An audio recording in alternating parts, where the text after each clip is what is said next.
One of the suspects, Hakeem Scott, faced off with a judge today in court at his arraignment. He kept his head bowed most of the time. He didn't make direct eye contact with anyone, but most of all, he just looked scared. And now NYPD detectives are closing in on his alleged accomplice, and they need your help in finding him.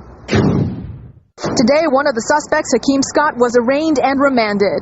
The charges on the criminal complaint are murder in the second degree as a hate crime. The NYPD now needs your help in finding this man, 28-year-old Keith Phoenix, wanted in connection with the brutal beating death of Ecuadorian immigrant Jose Sucuzhañay. And now, after months of painstaking detective work, they found this surveillance video of the two suspects paying a toll on the RFK bridge 19 minutes after the horrific crime. You can see Keith Phoenix with a big smile, laughing, just minutes after detectives say he and Hakeem Scott beat Jose Sucuzhañay and his brother Ramel with a baseball bat, kicking and smashing a beer bottle over Jose's head, shouting anti-gay and anti-Hispanic slurs, and killing him, all because, according to detectives, the suspects thought the two brothers were gay. We know now that Hakeem Scott and Keith Phoenix brutally beat Jose after they hurled anti-gay slurs at the two brothers.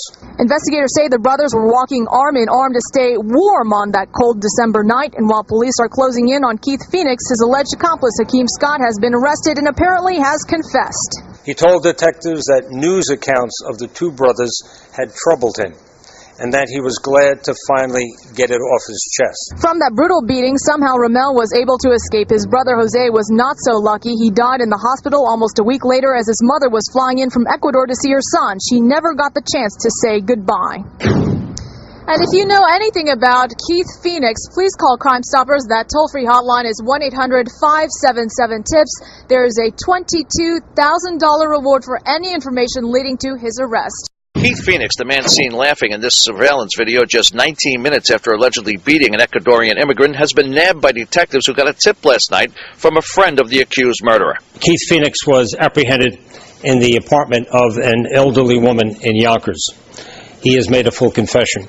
Detectives say 28-year-old Phoenix is the man who fatally beat Jose Sucuzhañay with a baseball bat on a Bushwick street.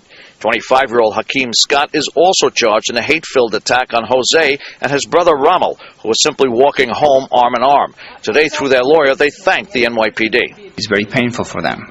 You have to see that yesterday they just released a video in which they see these people were smiling, and that's after killing his brother and nearly killing him. They see the reaction. They're relief for the police work. They thank the police work. They are very, very proud of that. Cops say back on December 7th, both Scott and Phoenix yelled racial and anti-gay slurs from an SUV, then got out and viciously attacked both brothers. A cabbie jotted down the plate number, and detectives then found a witness to the beatings, described as hate crimes. It's clearly here. These two young men were attacked because these people, these cretins, thought they were gay. And it makes it no less despicable that they weren't gay. But the message is very clear. We will not tolerate as a society people being identified because of their sexuality or any other difference. Today, flanked by both Diego and Ramel, the brothers of the murder victim, City Council Speaker Christine Quinn vowed the support of the entire city until justice is served.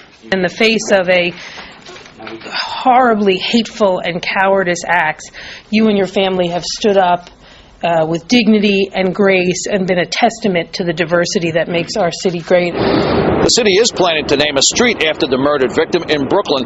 If they're convicted, both Scott and Phoenix face 25 to life behind bars. From City Hall, Mike Sheehan, Fox 5 News.